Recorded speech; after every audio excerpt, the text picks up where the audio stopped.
Welcome back. తనపై కొంతకాలంగా సాగుతున్న ప్రచారానికి చెక్ పెట్టారు తెలంగాణ సీఎం రేవంత్ రెడ్డి. పార్టీ అగ్రనేత రాహుల్ గాంధీతో దాదాపు గంట సేపు సమావేశమయ్యారు. తనకు రాహుల్ అపాయింట్మెంట్ ఇవ్వడం లేదనే వార్తలు నిజం కాదన్నారు. రాహుల్తో తనకు ఎలాంటి గ్యాప్ లేదన్నారు సీఎం రేవంత్ రెడ్డి. కాంగ్రెస్ ముఖ్యమంత్రిగా రాహుల్ ఎజెండాను పూర్తి చేయడమే తన లక్ష్యమన్నారు. మంత్రివర్గ విస్తరణ తన ఒక్కడి నిర్ణయం కాదన్నారు. తనను ప్రశ్నించే పరిస్థితి ఎప్పుడు తెచ్చుకోనన్నారు. కొందరు తనపై దుష్ప్రచారం చేసి పైశాచిక ఆనందం పొందుతున్నారంటూ సీఎం రేవంత్ రెడ్డి కామెంట్స్ చేశారు. తనను కొందరు అంగీకరించకపోవచ్చని, కానీ తన పని తాను చేసుకుంటానని సీఎం స్పష్టం చేశారు. రైట్ భరత్, ఇక తనపై జరుగుతున్న ప్రచారానికి సీఎం రేవంత్ చెక్ పెట్టారనుకోవచ్చా? ఒక్క మీటింగ్ ఇప్పుడు రాష్ట్ర కాంగ్రెస్ ఈక్వేషన్స్ మొత్తం కూడా మార్చింది. అంటే మొన్నటి వరకు ఒక పర్సెప్షన్ ఏంటంటే రాహుల్ గాంధీ రేవంత్ రెడ్డి మధ్య ఏదో గ్యాప్ వచ్చింది, సరిగ్గా ఉండట్లేదు, రేవంత్ ను మారుస్తున్నారు. ఇట్లా కాంగ్రెస్ పార్టీలోనే చాలా మంది ఇదేదో మీడియా నుంచి పుట్టుకొచ్చింది కాదు, కాంగ్రెస్ పార్టీ నేతలే రేవంత్ రెడ్డికి అంటే పడని వ్యక్తులు, గిట్టని వాళ్ళు ఆ విధంగా ప్రచారం చేశారు. ముఖ్యంగా అదానీకి దగ్గర 100 కోట్ల విరాళం తీసుకోవడం రాహుల్ గాంధీకి నచ్చలేదు. అందుకనే ఆయన ఎడమోహం పెడమోహంగా ఉంటారు. అందుకనే గత కొద్ది కాలంగా ఆయన అపాయింట్మెంట్ ఇవ్వట్లేదు, చాల్లోలా ఆయన గెలవట్లేదు అని చెప్పి, అంటే రేవంత్ రెడ్డి రాహుల్ గాంధీ అపాయింట్మెంట్ అడిగారో లేదో ఎవరికి తెలియదు. అడిగితే జనరల్ గా ఇస్తారు. సో అడగకుండానే రేవంత్ రెడ్డి అంతరంగికులు చెప్తుందంటే అసలు రేవంత్ రెడ్డి రాహుల్ గాంధీ అపాయింట్మెంట్ అడగలేదు. ఎందుకంటే కలవాల్సిన సమయం ఏం లేదు. మంత్రివర్గ విస్తరణ, ఇటువంటి మిగతా పిసిసి పునర్వ్యవస్థీకరణ ఇవన్నీ కూడా రాహుల్ గాంధీ డైరెక్ట్ గా డీల్ చేయరు.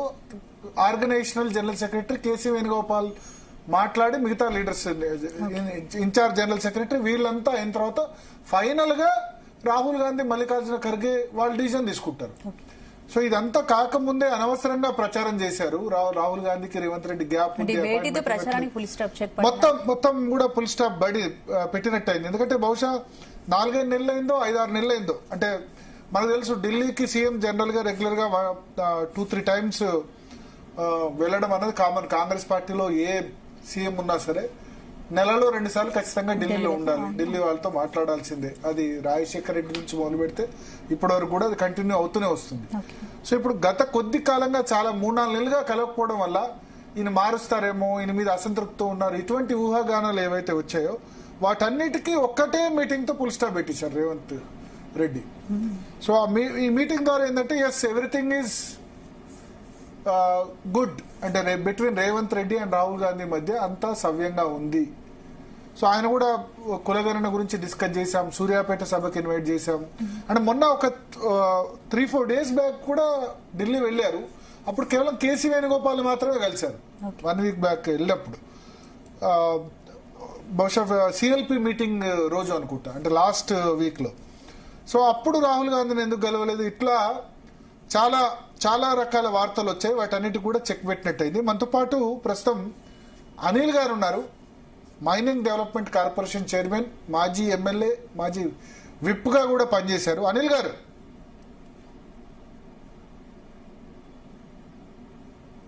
అనిల్ గారు వినబడుతుందా? హలో, చెప్పండి అనిల్ గారు. సో అనిల్ గారు చెప్పండి భారత్ గారు. యా సో రాహుల్ గాంధీతో ఇవాళ మీటింగ్ ద్వారా గత కొద్ది కాలంగా లాస్ట్ 3-4 మంత్స్ గా చాలా స్పెక్యులేషన్స్ ఏదైతే ఉందో దాన్ని ఒక్క మీటింగ్ తో ఖతం చేశారని చెప్పుకోవచ్చా రేవంత్ రెడ్డి? ఒకటండి భరత్ గారు, ఇదంతా ఈ వార్త ఇప్పుడు రేవంత్ రెడ్డి గారు పలు విషయాలపై చర్చించడానికి, ఎందుకంటే మా పార్టీ ఢిల్లీలో ఉంది, హైకమాండ్ ఢిల్లీలో ఉంది కాబట్టి అక్కడ రెగ్యులర్ గా వెళ్తూ ఉంటారు. వెళ్ళినప్పుడు అక్కడ ప్రజా సమస్యల గురించి కానీ ప్రభుత్వ పనులు కూడా ఉంటాయి. ఢిల్లీలో ఆ ప్రభుత్వాన్ని కూడా కలవడానికి వెళ్తుంటాడు. ఆ సందర్భంలో రాహుల్ గాంధీ గారిని ప్రతిసారి కూడా కలవాలని లేదు కదండి. అనవసరమైన దుష్ప్రచారం కాకపోతే ఇది ఏంటిది, ఇవాళ రాహుల్ గాంధీ గారితో చర్చించారు. రాహుల్ గాంధీ గారు రమ్మన్నారు, ఈ విషయాలపై చర్చించమన్నారేమో చర్చించారు. అంతేగాని ప్రతి ఒక్కసారి ఢిల్లీ పోయినప్పుడు రాహుల్ గాంధీ కలవాలని లేదు. రాహుల్ గాంధీ గారిని కలవకపోతే రాహుల్ గాంధీ గారు అపాయింట్మెంట్ ఇవ్వట్లేదని, రాహుల్ గాంధీకి రేవంత్ రెడ్డి గారి మధ్య గ్యాప్ పెరిగిందని, ఇదంతా దుష్ప్రచారం అనేది మీడియా చేసిందా ఇంకే చేసింది అంతేగాని సరే మీరు ప్రధాని మీడియా బ్లేమ్ చేస్తారు, కానీ మీ పార్టీ నేతలు చాలా ఎక్కువ చేశారు. మీ పార్టీలో కొద్దిమంది రేవంత్ రెడ్డి అంటే గిట్టని వాళ్ళు ఇంకెక్కువ చేశారు. ఉంటే ఉండొచ్చు. ఇప్పుడు కాంగ్రెస్ పార్టీ అంటేనే మీకు తెలుసు, అంతకుముందు కూడా కాంగ్రెస్ పార్టీ ఏ విధంగా ఉండదు, అది ఉంటుంది. అది అది సహజం. అది కాంగ్రెస్ పార్టీలో పెద్ద దాన్ని పట్టించుకోవాల్సిన అవసరం కూడా లేదు. సో ఇది ఒక పెద్ద న్యూస్ గా రాహుల్ గాంధీ అంటే గారు ఒకటి ఏంటంటే వచ్చిన స్పెక్యులేషన్ అంటే అదానీ దగ్గర 100 కోట్ల విరాళం తీసుకోవడం రాహుల్ గాంధీకి నచ్చలేదు, అందుకనే ఆయన అపాయింట్మెంట్ ఇవ్వలేదు, ఎడమొహం పెడమొహంగా ఉన్నారు. ఇట్లాంటి స్పెక్యులేషన్ ఏదైతే వచ్చిందో అది వాళ్ళ మీటింగ్ తో పోయినట్టేనా, ఇంకా క్లారిటీ వచ్చేసినట్టేనా? క్లారిటీ అని మీరు అనుకుంటున్నారు, వాళ్ళ మధ్య గ్యాప్ ఉందని నేనైతే ఏమి అనుకోవట్లేదు. ఆయన మా లీడరు రాహుల్ గాంధీ గారు మా లీడర్. అంటే గతంలో మీరు అన్నారు ఢిల్లీ వెళ్తే రాహుల్ గాంధీని కలవాలని. గతంలో రాజశేఖర్ రెడ్డి ముఖ్యమంత్రిగా ఉన్నప్పుడు మీరు నేను ఢిల్లీలో కలుసుకున్నప్పుడు కూడా ఢిల్లీ పోయిన ప్రతిసారి అక్కడ ఎవరు ముఖ్యులు ఉంటే సోనియా గాంధీ రాహుల్ గాంధీ కలవడం అన్నది ఇప్పుడు కాదు, అప్పుడు ఇందిరాగాంధీ సమయం రాజీవ్ గాంధీ సమయం నుంచి కూడా వస్తుంది. కానీ గత 3-4 months గా కలగకపోవడంతో ఈ స్పెక్యులేషన్. అప్పుడు ఇక చూడండి, ఇప్పుడు మల్లికార్జున్ ఖర్గే గారు ఆయన పార్టీ ప్రెసిడెంట్, కేసీ వేణుగోపాల్ గారు general secretary, organisation general secretary. పోయినప్పుడల్లా వాళ్ళతో చర్చించి వస్తుంది. ప్రతి ఒక్కసారి రాహుల్ గాంధీ గారిని కలవాల్సిన అవసరం ఉందా? రాహుల్ గాంధీ గారు కూడా బిజీ ఉంటే ఉండొచ్చు, ఆయన పనుల మీద ఆయన ఉంటారు కదా. సోనియా గాంధీ గారికి ఆరోగ్యం కూడా బాగాలేదు, తను ఎవరికి అపాయింట్మెంట్ కూడా ఇవ్వట్లేదు ఈ మధ్య. ఇప్పుడు ప్రెసిడెంట్ ఉన్నాడు, జనరల్ సెక్రటరీ ఆర్గనైజేషన్. ప్రెసిడెంట్ కంటే కూడా ఓన్లీ కేసీ వేణుగోపాల్ ని కలుస్తున్నారు, వచ్చేస్తున్నారు, లేదా బీజేపీ కేంద్ర మంత్రులు వాళ్ళతో మీటింగ్ అవుతుంది అంతే. అవును ఢిల్లీ పోతున్నాడు. ఢిల్లీ పోయినప్పుడు ప్రభుత్వం పనుల పైన ఢిల్లీ పోతున్నాడు. అక్కడ ఏమన్నా నిధులు కావాలి, నిధుల కోసం పోవచ్చు, డెవలప్మెంట్ యాక్టివిటీస్ కోసం కేంద్ర మంత్రులతో కలవచ్చు. ఇవన్నీ యాక్టివిటీస్ తను చేస్తూనే ఉన్నాడు కదా. అందులో బాగా అక్కడ పోయినప్పుడు ఆర్గనైజేషన్ జనరల్ సెక్రటరీని కూడా కలిసేసి పార్టీ యాక్టివిటీస్ కావచ్చు, ఇక్కడ ఉన్న పరిస్థితులు కావచ్చు చర్చించి వస్తుండే. ఆ తర్వాత ఆర్గనైజేషన్ జనరల్ సెక్రటరీ అక్కడ టైం ఉన్నప్పుడు రాహుల్ గాంధీ గారితో మాట్లాడతాడు, ఆయనకు నివేదిస్తాడు ఇక్కడ ఈ పరిస్థితులు ఇలా ఉన్నాయని చెప్పి. ప్రతి ఒక్కసారి రాహుల్ గాంధీ గారిని కలవాల్సిన అవసరం కూడా లేదు. అండ్ వాళ్ళిద్దరు కలవకపోతే రాహుల్ గాంధీ గారి మధ్య ముఖ్యమంత్రి గారి మధ్య గ్యాప్ ఉందని ప్రచారం కూడా ఎవరు చేస్తున్నారు. ఒక విషయంతో ఏంటంటే మంత్రివర్గ విస్తరణ చేసేందుకు రేవంత్ రెడ్డికి అనుమతి ఇవ్వట్లేదు హైకమాండ్, ఫ్రీ హ్యాండ్ ఇవ్వట్లేదు అని మీ పార్టీలో ఉన్న వాళ్లే ప్రచారం చేస్తున్నారు. ఎందుకు ఇంత టైం పడుతుంది? సంవత్సరం మీద 2 నెలలు అయింది. చాలా మంది మంత్రుల దగ్గర 2 శాఖలు 3 శాఖలు ఉన్న పరిస్థితి. ఎందుకు ఇంత ఇనార్డినేట్ డిలే జరుగుతుందంటారు మంత్రివర్గ విస్తరణకు సంబంధించి? భరత్ గారు, ఇప్పుడు ఉన్న పరిస్థితులలో సామాజిక సమీకరణాలు అన్ని కూడా కలవాలి కాబట్టి దాని గురించి డిలే జరుగుతుండొచ్చు. దానివల్ల అడ్మినిస్ట్రేషన్ కి ఏదో జరిగిపోతుందని అలాంటి పరిస్థితి అయితే లేదు. అడ్మినిస్ట్రేషన్ కదా. అంటే విద్యాశాఖ లాంటి ముఖ్య శాఖకు మంత్రి లేరు, వెల్ఫేర్ కు లేరు, హోమ్ మినిస్ట్రీ లేదు. ముఖ్యమంత్రి హ్యాండిల్ చేసే 3-4 పోర్ట్ఫోలియోలు పెద్ద విషయం కాదు కదండి. ఇబ్బంది కదా ముఖ్యమంత్రి విద్యాశాఖ. ఇప్పుడు డిపార్ట్మెంట్స్ వచ్చి ఒక ఆల్మోస్ట్ ఇప్పుడు నేను ఎగ్జాంపుల్ చెప్తాను. సోషల్ వెల్ఫేర్ మినిస్టర్ లేరు. హాస్టల్స్ సంబంధించి మేజర్ గా ఇప్పుడు కాంగ్రెస్ గవర్నమెంట్ ఎదుర్కొన్న ఇబ్బంది, హాస్టల్లో ఫుడ్ సరిగ్గా పెట్టట్లేదు, మెనూ లేదు, విద్యార్థులు చాలా మంది చనిపోయారని బీఆర్ఎస్ ఆరోపణ చేసేదాకా వచ్చింది. అది సోషల్ వెల్ఫేర్ మినిస్టర్ లేకపోవడం వల్ల, ఎడ్యుకేషన్ సంబంధించి లేకపోవడం వల్ల ఇటువంటి ఇష్యూస్ వస్తున్నాయి కదా. ఇప్పుడు బీఆర్ఎస్ ఆరోపిస్తున్నది కానీ అసలు బీఆర్ఎస్ వాళ్ళ హయాంలో ఏం చేసిండ్రో మనం ఈ భరత్ గారు చర్చించుకుంటే అది ఇంక చాలా ఘోరంగా ఉంటుంది. ఇప్పుడు వాళ్ళు కనీసం మెస్ ఛార్జెస్ కూడా పెంచలేరు. 10 ఏళ్లలో ఒకసారి కూడా మెస్ ఛార్జెస్ పెంచకుండా, నాణ్యమైన ఫుడ్ పెట్టకుండా, నాణ్యమైన విద్య ఇవ్వలేరు. అసలు ఏం చేశారని చెప్పేసి పాఠశాలలో 6,000 పాఠశాలలు మూసేశారు. అసలు టీచర్ రిక్రూట్మెంట్ కూడా చేయలే. ఇక వాళ్ళ హయాంలో ఏ విధంగా జరిగిందో మీకు తెలుసు. మేము వచ్చిన తర్వాత 11,000 టీచర్లను రిక్రూట్మెంట్ చేశాం, డిఎస్సి పెట్టాం, పాఠశాలలు కొత్త పాఠశాలలు మళ్ళీ ఓపెన్ చేశాం. ఇవన్నీ జరుగుతున్నాయి కదా. మరి ఇవన్నీ అప్పుడు జరిగినాయి. క్యాబినెట్ రీషఫుల్ సంబంధించి ఇప్పుడు మీరు ఏమంటారంటే సామాజిక సమీకరణాలు కుదరకపోవడం వల్ల అంటున్నారు, అంతేనా? మేబీ సామాజిక సమీకరణాలు ఎన్నో ఉంటాయి కదా. అన్ని సమీకరణాలు కుదిరినప్పుడు డెఫినెట్ గా ముందుకు పోతుంది క్యాబినెట్. నేను అనుకుంటున్నా, అది నా ఊహ మాత్రమే. వాళ్ళు అసలు ఏం చర్చించుకున్నారో ఏందో తెలియదు. మీరు అడిగిన దానికి నేను చెప్తాను. ఇలాంటి సామాజిక సమీకరణాలు అంటే సరే, కొత్తగా అయితే లేదు. 64 మంది ఎమ్మెల్యేలు ఉన్నారు, దీనిలోంచి సెలెక్ట్ చేసుకోవాలి, లేదా ఎమ్మెల్సీలోంచి సెలెక్ట్ చేసుకోవాలి. అవును, ఎమ్మెల్సీ కూడా ఇప్పుడు మార్చ్ లో ఇంకో కొత్తగా వచ్చేది 2-3 అంతే కదా. 5 ఉన్నాయి కాబట్టి 5లో 3-4 మీకు వస్తాయి, 4 వస్తాయి. అవును. సో వస్తే ఆ నలుగురిలో ఎవరైనా ఒకళ్ళు తీసుకునేందుకు అవకాశం ఉంటుంది, కౌన్సిల్ లేరు కాబట్టి. బట్ మేజర్ గా ఇక్కడ ఎమ్మెల్యేల నుంచే తీసుకోవాలి. ఒకవేళ అసంతృప్తి వస్తుందని భయంతో చేయట్లేదా మంత్రివర్గ విస్తరణ జరిగితే? నాకు తెలిసి అలాంటిది ఏం లేదు. ఎవరు అసంతృప్తి అంటూ ఏమీ లేదు. ఎవరైతే సమర్థవంతంగా ఆ మంత్రిత్వ శాఖ నిర్వహిస్తారో అని వాళ్లకు ఒక అంచనా ఉంటుంది అధిష్టానానికి, ముఖ్యమంత్రికి. సో వాళ్ళని సెలెక్ట్ చేసుకొని నడిపిస్తారు. దాంట్లో ఏముంది, అసంతృప్తి అనేది ఏముంటుంది? అంటే మంత్రివర్గానికి సంబంధించి ఇప్పుడు ఎగ్జాంపుల్ రాజగోపాల్ రెడ్డి ఉన్నారు, ఆయనకు మంత్రి పదవి అష్యూరెన్స్ హైకమాండ్ నుంచి వచ్చింది గతంలో. ఆ కండిషన్ తోనే ఆయన కాంగ్రెస్ లో తిరిగి జాయిన్ అయ్యారు అని చెప్తున్నారు. ఇప్పుడు ఆల్రెడీ ఆయన మంత్రి పదవి ఇవ్వకపోవడం వల్ల మొన్న లాస్ట్ మంత్ లో మనం చూసాం, లాస్ట్ 15 days లో ఆయన ఏ విధంగా మాట్లాడుతున్నారు.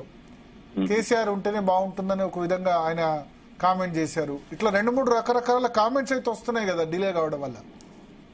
వస్తుంటాయి, మరి అది అధిష్టానం చూసుకుంటుంది. అధిష్టానం దానిలో చూసుకోవాలి. బట్ నిన్ననే ఇన్ఛార్జ్ కూడా మార్చారు, దీపాదాస్ మున్షిని చేసి మీనాక్షి నటరాజన్ పెట్టారు.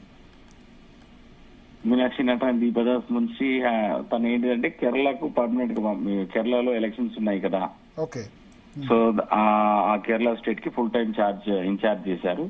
ఇక్కడ మీనాక్షి నటరాజన్ కి ఇచ్చారు. Because she has to spend more time in Kerala. So అట్లాంటప్పుడు ఇక్కడ ఫుల్ టైం ఇన్ఛార్జ్ ఇక్కడ ఉండాలని చెప్పేసి మీనాక్షి నటరాజన్ గారిని వేసి ఉండొచ్చు. అంటే వేరే కారణం ఏం లేదా? చాలా తక్కువ 1 year అయింది ఆమెను వేసి. మాణిక్రావు ఠాకరే తర్వాత ఎమ్మెల్యే అసెంబ్లీ ఎలక్షన్స్ కాగానే వెంటనే వేశారు. లక్షద్వీప్ ఉందనుకుంటా ఆమెకు మేజర్ గా కేరళ కంటే. కాదు కేరళ కూడా ఇన్ఛార్జ్ ఆమెనే ఉన్నారు ఇప్పుడు. అవును, కేరళ ఇన్ఛార్జ్ ఉంది. అక్కడ ఇప్పుడు ఎలక్షన్స్ ఉన్నాయి కదా, ఎన్నికలు ఉన్నాయి కాబట్టి నెక్స్ట్ ఇయర్ ఎలక్షన్స్ ఉన్నాయి. She has to spend more time on Kerala. So కేరళలో మరి టైం స్పెండ్ చేయాలి కాబట్టి సరిపోదు కదా మరి. Okay okay. దానికోసం ఇవాళ నేను అనుకుంటాను మీనాక్షి నటరాజన్ గారు ఇంకో ఇన్ఛార్జ్, ఫుల్ టైం ఇన్ఛార్జ్ ఇక్కడ వేశారు. ఒకటి అంటే మీరు బీసీ వర్గానికి సంబంధించిన కూడా వ్యక్తి కూడా నిన్న ప్రధానమంత్రి మోడీ మీద చేసిన కామెంట్స్ చాలా పెద్ద దుమారాన్ని రేపుతున్నాయి. ఇవాళ కొంచెం క్లారిటీ కూడా దాని గురించి ఇవ్వాల్సి వచ్చింది. బీజేపీ వాళ్ళు ఫైర్ అవుతుందండి. ప్రధానమంత్రి క్యాస్ట్ మీద నేను చేసిన ప్రధానమంత్రి బీసీ కులాన్ని లో చేర్చడం, ఆయన ముఖ్యమంత్రి అయిన తర్వాతే ఆయన బీసీ కాదు, పుట్టుకతో బీసీ కాదు అని చేసిన కామెంట్స్ మీద బీజేపీ వాళ్ళు ఫైర్ అవుతున్నారు. అనిల్ గారు, ఏమన్నా పుట్టుకతో బీసీ కాదు కదా, మరి దాంట్లో ఏముంది, అది వాస్తవమే కదా. పుట్టుకతో ఆయన బీసీ కాదు, ఆ తర్వాత వాళ్ళ కులాల్ని బీసీ కులాల్లో చేర్చింది అక్కడ రాష్ట్రంలో. ఆయనే చేర్చుకున్నారు, మోడీయే చేర్చారు అన్నారు, కానీ చూస్తే కాంగ్రెస్ చీఫ్ మినిస్టరే చేర్చారు చబిల్ దాస్ మోతా. అది బ్రేక్ అవుతుందండి భరత్ గారు. అంటే ఒకటి ఇక్కడ రేవంత్ రెడ్డి చెప్పిన దానిలో పూర్తిగా నిజం లేదు, కొంత మేరకే వాస్తవం ఉంది అని అంటున్నారు. మోడీ చేర్చలేదు, కాంగ్రెస్ గవర్నమెంట్ హయాంలోనే ఆయన కులాన్ని బీసీగా చేర్చింది. దాన్ని ఎందుకు రాద్ధాంతం చేస్తున్నారు? రాహుల్ గాంధీ కులం ఏంటి, సోనియా గాంధీ కులం ఏంటి అని ప్రశ్నిస్తున్నారు, ఎదురు ప్రశ్నిస్తున్నారు బీజేపీ నేతలు. రాహుల్ గాంధీ కులం ఏంటి అని చెప్పేసి పార్లమెంట్ లో కూడా ప్రశ్నించారు. చాలా మంది రాహుల్ గాంధీ కులం అని అడుగుతారు. వాళ్ళకి అసలు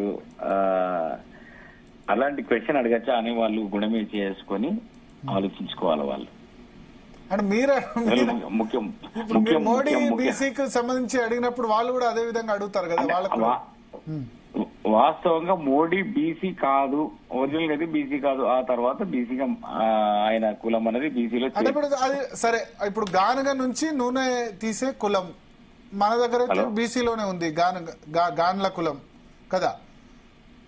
గాన్ల బీసీల కిందనే వస్తారు యాక్చువల్ గా ఇక్కడైతే వస్తారు. సో దాదాపు అన్ని రాష్ట్రాల్లో కూడా అదే ఉంది, అది బీసీ కులం. సరే టెక్నికల్లీ కాంగ్రెస్ 1994 లో చేర్చిన వెనుకబడిన వర్గం కిందకే వస్తుంది కదా. బ్రాహ్మణో, బనియానో, లేకపోతే రెడ్డియో, వైశ్యనో ఇటువంటి క్యాస్ట్ జనరల్ గా ఓసీలో ఉండే క్యాస్ట్ ఏం కాదు కదా. దాని గురించి చేయడం వల్ల ఇప్పుడు బీజేపీ వాళ్ళకి స్కోప్ ఇచ్చినట్టు వాళ్ళు ఎదురు క్యాస్ట్ అని ప్రశ్నిస్తున్నారు. రాహుల్ గాంధీ, సోనియా గాంధీ క్యాస్ట్ ఎక్కువ ప్రశ్నిస్తున్నారు.